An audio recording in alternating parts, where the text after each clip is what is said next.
We're currently at Marie Antoinette's getting massages before a big day. Donna's in with hers right now, and I go in for mine in just a bit. Need to relax. The Worthington's beds feel like brick walls, sleeping on them. I'm so tired. I mean, you can tell like in my eyes, I don't know, the makeup guy better be really good or else, I mean, everyone's gonna be like, oh my God, the most horrible bride ever. I'm not sleeping well. I think the nerves and everything are getting to us, which is odd because I don't ever get nervous. Donna and I met, I think it was like September 1999. He probably got it wrong because I have great memory and he doesn't.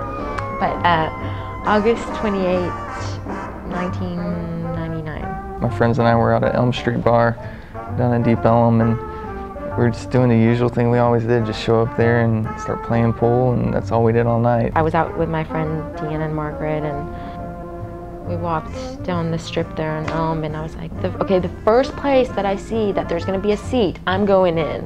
The guy that owned it is like this muscle-bound kind of dickweed, and he used to always stand outside the door and like lure good-looking girls or a pack of girls in. And the manager guy's like, come on in, trying to lure us in, free drinks, da-da-da. Give them free drinks and then ultimately try to hit on them because I think he lived behind the joint or something. Try to hook up. So we just walked in, and as soon as I walked in, it wasn't even like I had to go sit. I just saw him and it was like, it's really weird because I'm not the kind of person, I'm not like sentimental. But it was really weird, just like the minute that I saw him, I was like, that's the guy I'm gonna marry.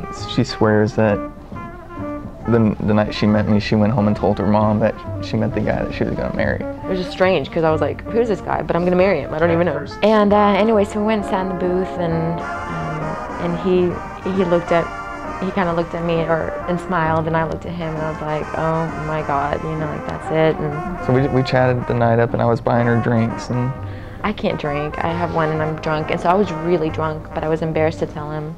I didn't realize she was such a lightweight as far as drinking. She generally only can have one drink before she's plastered. Started talking to her, and I was just nervous. I don't know, I'm like nervous a lot of times when it comes to meeting girls and things like that, so I was just dropping pool sticks. And I asked him a question or something, and he had his cue stick because he was playing pool, and as soon as I asked the question, it fell, and I was like, okay, he's dorky, that's all right, I think her probably first impression of me was that I was, I don't know, boyishly cute or something, or like, because I was so nervous, I was like dropping a pool stick, and I couldn't concentrate on my game, because usually we'd show up there and I would whoop everyone's ass on pool all night and get free beer, but so I think she might have thought I was a bit of a nervous little boy or something, He disappeared, and I was like, where did he go?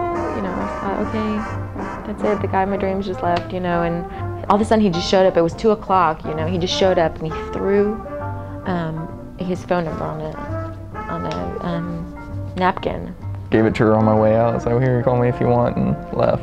He just left, and I was like, okay, bye. And the funny thing is, just last night, she gave it back to me as a present. I gave it to him because I still kept it, because I wanted to one day show him that I was for real, and I knew that I'm going to marry him, and I knew I was going to give it to him right before our marriage.